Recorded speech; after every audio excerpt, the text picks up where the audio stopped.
Buenos días chicos, soy el profesor Cristian. El día de hoy les tengo una clase muy interesante, así que espero que sea de su agrado. Sin dilatar más la cuestión, comencemos. El Imperio Romano de Occidente cayó bajo los golpes de las tribus germánicas en el curso del siglo V. Una de estas tribus bárbaras germánicas, los francos, se apoderaron de territorio romano y ahí van a fundar el reino franco. Sin embargo, más adelante estos francos se van a convertir a la religión cristiana y se van a transformar en un gran imperio. Estamos hablando de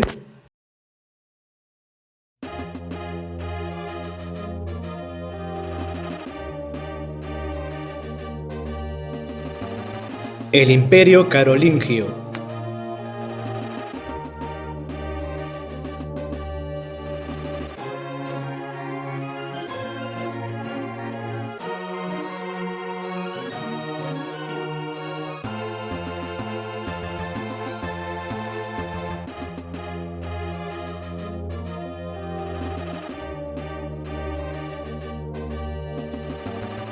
El Imperio Carolingio se va a desarrollar en Europa Occidental, más o menos en el territorio que ocupó el Imperio Romano, y su núcleo va a ser el actual territorio de Francia. Sí, los países que van a integrar el Imperio Carolingio fueron varios. Por ejemplo, tenemos el norte de España, Francia, Suiza, el norte de Italia, Bélgica, Holanda, Luxemburgo, Liechtenstein, Austria, Alemania, la mitad de Polonia, el sur de Dinamarca, más de la mitad de la República Checa, parte de Eslovenia y Croacia. Su capital va a ser la ciudad de Aquisgrán, actualmente se encuentra en territorio alemán. Su idioma oficial va a ser el latín y la moneda va a ser el denario.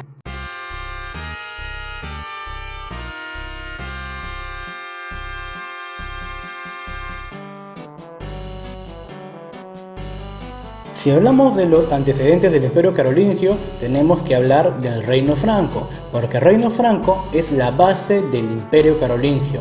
A partir del territorio del Reino Franco se va a formar el Imperio Carolingio. Y es que los carolingios son los francos. Acuérdate de esta tribu bárbara que va a conquistar parte de Roma. ¿Sí? Si hablamos de los carolingios, hablamos de los francos.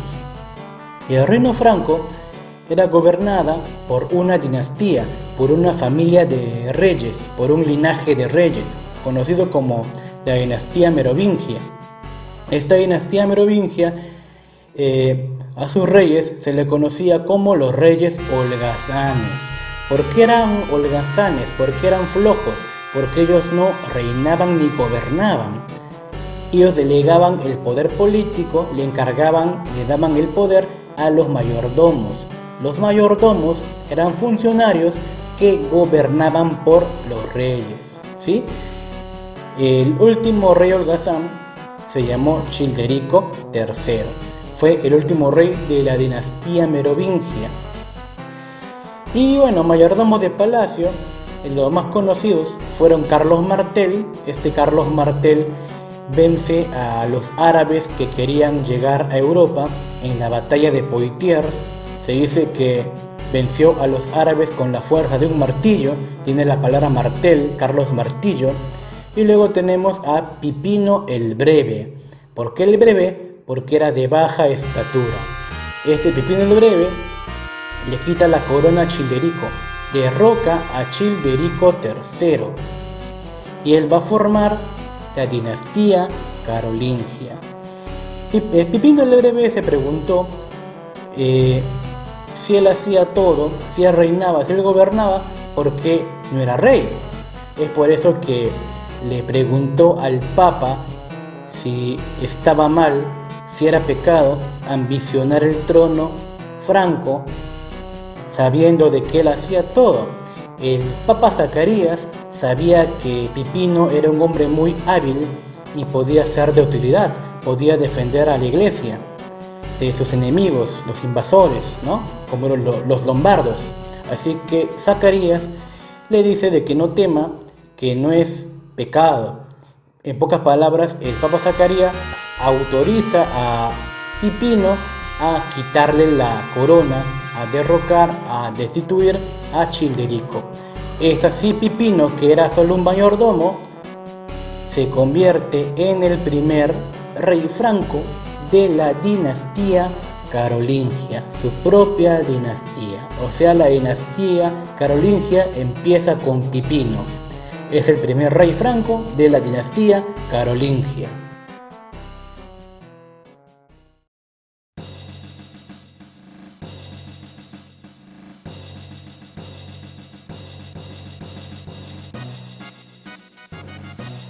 Vamos a seguir hablando de los carolingios. El Papa Esteban, el siguiente papa, va a coronar, va a consagrar a Pipino como rey en la Basílica de Saint-Denis. Pipino va a defender al Papa, va a defender a la Iglesia de los ataques de los lombardos que vivían en Italia. Es más, Pipino va a quitarles territorio y va a conquistar el exarcado de Rávena y otros territorios. El exarcado de Rávena era un territorio que le pertenecía a los bizantinos. Sí, has oído bien. Pero los bizantinos perdieron ese territorio y lo ocuparon los lombardos. Pipino, al conquistarlo, le entrega Rávena y otros territorios a la Iglesia. Es ahí que se forman los estados pontificios, lo que va a ser más adelante el Vaticano. Claro, antes era mucho más. ¿Sí? Sigamos. Entonces, al morir Pipino en el año de 778, como era tradición en los francos, va a dividir su reino. Lo va a dividir entre sus dos hijos, Carlomán y Carlomagno. En ese tiempo era Carlos. El detalle es que pudo haber existido una guerra entre ambos, que no se llevaban bien, por el poder, pero esto no pasó, porque Carlomán se enfermó y se murió. Y al morir Carlomán, Carlos, más adelante conocido como Carlomagno, Carlos el Grande, va a ser el único rey de los francos. Sí, pero no solamente eso. Sucede de que Carlomagno más adelante va a proteger al nuevo papa, el Papa León III, ¿no?, que fue capturado, ¿no?, por gente de Roma, acusado de varias cosas, y Carlomagno va a ir a Roma a salvarlo. Es así que el Papa León III, en la Navidad del año 800, le va a hacer su regalo a Carlomagno. El Papa León III corona a Carlomagno como emperador de los romanos en el año 800. ¿Y por qué? Vamos a ver. Dice Carlomagno que al ver sabido de que el Papa le iba a hacer esa jugada, no se hubiera acercado pues a la iglesia donde estaba él. Pero ¿por qué sucedió esto? ¿Por qué coronó a Carlomagno emperador? Lo que sucede es que el título de emperador se le daba al que gobernaba al Imperio Romano. En este caso no había Imperio Romano salvo en Oriente. El único Imperio Romano era el Imperio Romano de Oriente, o sea, el Imperio Bizantino. Y el que gobernaba a los bizantinos era el único con derecho a llamarse emperador de los romanos. El detalle es que en el Imperio Bizantino, para esa época, no hubo emperador. ¿Por qué? Porque el emperador fue lanzado a la cárcel, sus ojos fueron arrancados por su propia madre.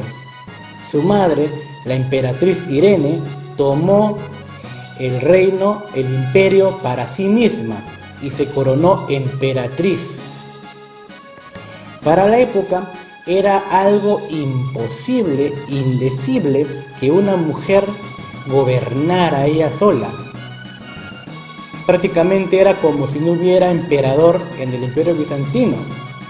Es así que el Papa tomó la oportunidad para escoger un nuevo emperador y la corona se lo dio a Carlomagno, sobre todo para hacerle saber a los bizantinos que el Papa tenía todo el derecho a coronar emperadores y que obviamente al coronar al emperador era superior al emperador y era superior a los bizantinos.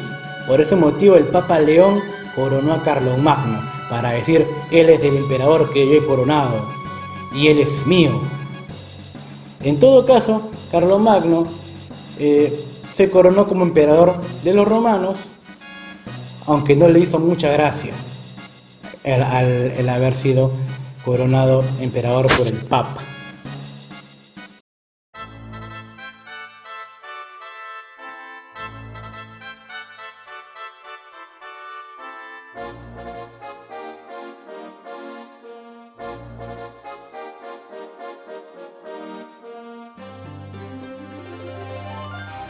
Ahora, ¿cómo estaba organizado el Imperio Carolingio? Bueno, el imperio va a organizar el territorio en 3 circunscripciones. La primera son los condados. Los condados son las provincias, gobernadas por el conde. Las marcas son provincias limítrofes, por ejemplo la marca hispánica, la marca bretona, y las marcas son gobernadas por un funcionario, el marqués. Si el Perú fuera el Imperio Carolingio, las marcas serían pues Tacna, Puno, Madre de Dios, Tumbes, Loreto, ¿me entiendes? Las provincias limítrofes. Los ducados eran la unión de varios condados y marcas, ¿sí? Unión de varios condados y marcas. Y el que gobernaba el ducado era el duque, ¿sí? Esa era la manera en la cual se organizaba el territorio del Imperio Carolingio: condados, provincias; marcas, provincias limítrofes; ducados, unión de varios condados y marcas. ¿Quién gobernaba el condado? El conde. ¿Quién gobernaba la marca? El marqués. ¿Quién gobernaba el ducado? El duque. Y estos funcionarios eran inspeccionados por los Misci Dominici, en castellano los enviados del Señor, que iban en pares. Eran inspectores reales que informaban al emperador de todo lo que pasaba en sus territorios.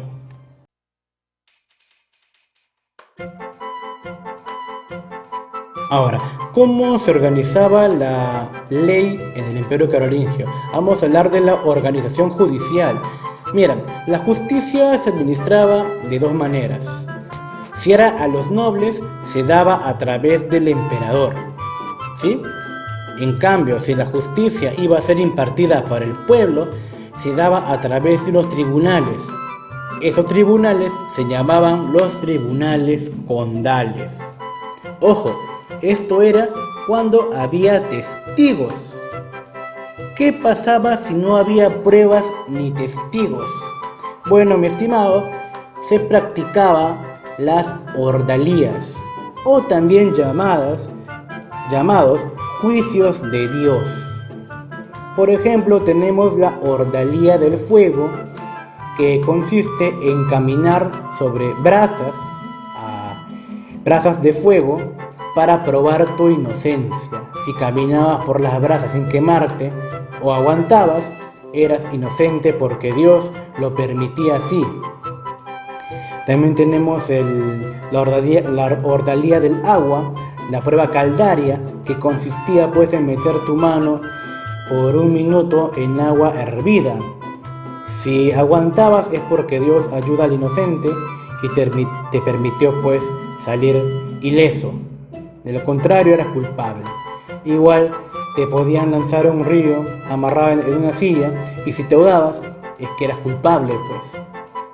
También había la prueba de la cruz, donde tenías que agarrar 2 bultos, ¿no? Y mantenerlos pues en suspensión.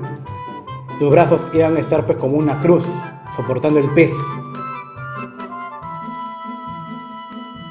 lado vamos a hablar de la organización legislativa, cómo se creaban las leyes. En este caso, el emperador se reunía en asambleas donde iba a atender las necesidades de su pueblo. Las asambleas se llamaban los Campos de Mayo. En estos Campos de Mayo, esta asamblea donde el emperador atendía las quejas del pueblo, se redactaban leyes llamadas capitulares. ¿Por qué se llamaban capitulares? Porque estaban divididas en capítulos.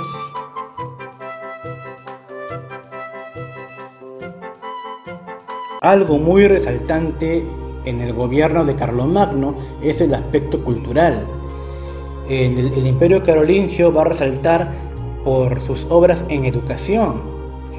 Carlomagno va a impulsar la reforma educativa desde la Escuela Palatina de Aquisgrán. La persona que lo va a ayudar es un sabio llamado Alcuino de York. Y Carlomagno va a ser responsable por la creación de los colegios, la creación de las escuelas. Él va a crear 3 tipos de escuelas. La escuela palatina eran para los nobles. Carlomagno quería gente que se encargara de gobernar, sus hijos, su familia, otros nobles. Esa gente iban a ser funcionarios del imperio y por lo tanto tenían que formarse, tenían que aprender a gobernar, por lo tanto tenían que estudiar. Esta escuela estaba en el palacio, por eso se llama escuela palatina. En cambio, las escuelas conventuales eran para religiosos. Estos monjes, estos sacerdotes, se van a convertir en maestros. La escuela conventual que está en los conventos era para formar profesores, maestros. Y por último, las escuelas parroquiales eran para el pueblo. Les enseñaban catecismo, es decir, adoctrinamiento, les enseñaban religión. Bien, ahora, en las escuelas palatinas y conventuales les enseñaban las 7 artes liberales, 7 cursos, que estaban distribuidos en 2 grandes cursos. Primero tienes el trivium, que es gramática, retórica, dialéctica. En pocas palabras, saber expresarse y saber llevar un discurso. Prácticamente saber expresarse, saber hablar, saber transmitir tus ideas. Gramática, retórica y dialéctica. El quadrivium, en cambio, eran las matemáticas, aritmética, geometría, también había astronomía y música. A todo el movimiento cultural que Carlomagno va a llevar a cabo se le va a llamar el Renacimiento Carolingio. El único fracaso educativo que tuvo Carlomagno fue el suyo propio, porque a pesar de haber querido aprender, jamás pudo aprender a escribir ni a leer. Ya estaba muy viejo cuando quiso aprender. Así es, Carlomagno no aprendió ni a leer ni a escribir.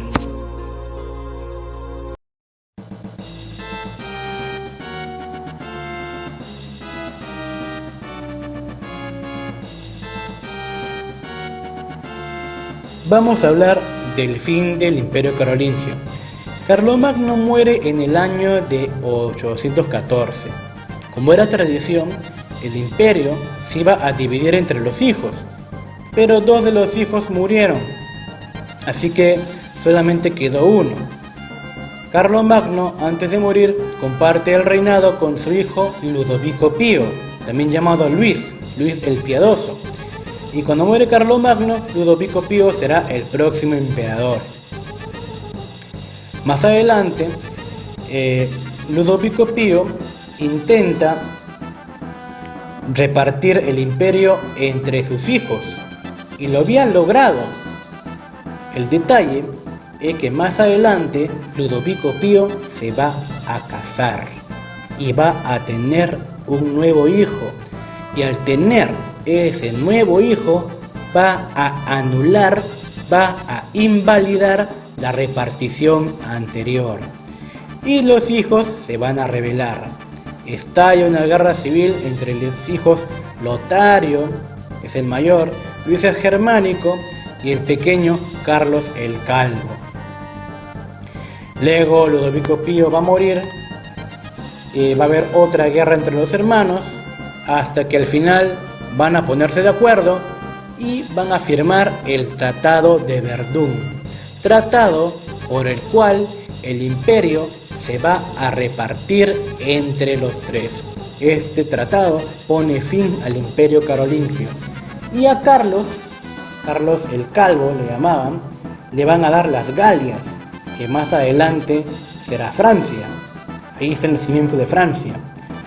A Luis le dan Germania, que es parte de Austria, y Alemania. Más adelante será llamada Francia Oriental, pero Francia Oriental es Alemania. Y Lotario, que es el que salió perdiendo porque le dieron el territorio que está en la mitad, le darán la actual Italia, partes de Francia y Alemania. Es así que el imperio carolingio llega a su fin. Bien, ¿qué consecuencias va a traer el Tratado de Verdún? Bueno, dice una frase: divide y vencerás. El imperio, cuando era uno solo, era fuerte. Prácticamente defendió pues Europa de la llegada de tribus bárbaras o también los musulmanes. Pero el imperio ahora está dividido, por lo tanto hará más débil y no podrá defender a nadie. Por eso es que los bárbaros, otros pueblos bárbaros, van a llegar con fuerza. Hablamos de la segunda oleada de invasiones bárbaras. Están los normandos, que es el pueblo que tú conoces con un nombre, los vikingos, y están los sarracenos, que son musulmanes. Prácticamente el imperio ya no es lo que era antes y no podrá defender a la gente, pues. Es por eso que la gente abandona la ciudad y se va a vivir al campo. En el campo van a ofrecer su trabajo a cambio de vivienda y protección a los señores feudales. Es allí que nace el feudalismo. Yo trabajo, tú me das un lugar donde vivir. Yo trabajo y tú me defiendes. El feudalismo. Por último, ¿por qué era importante el imperio carolingio? Los carolingios fueron defensores de la Iglesia Católica. Acuérdate Pipino, acuérdate Carlomagno. Defendieron pues al papado y también defendieron a la cristiandad, porque eran los únicos que hacían frente pues a los musulmanes, que más adelante van a querer llegar a Europa, el avance del Islam. Por otro lado, el imperio carolingio indirectamente es continuador del imperio romano de Occidente. Van a seguir con su misma misión histórica. Bueno chicos, conmigo será hasta la próxima semana. Cuídense mucho y nos vemos. Chao.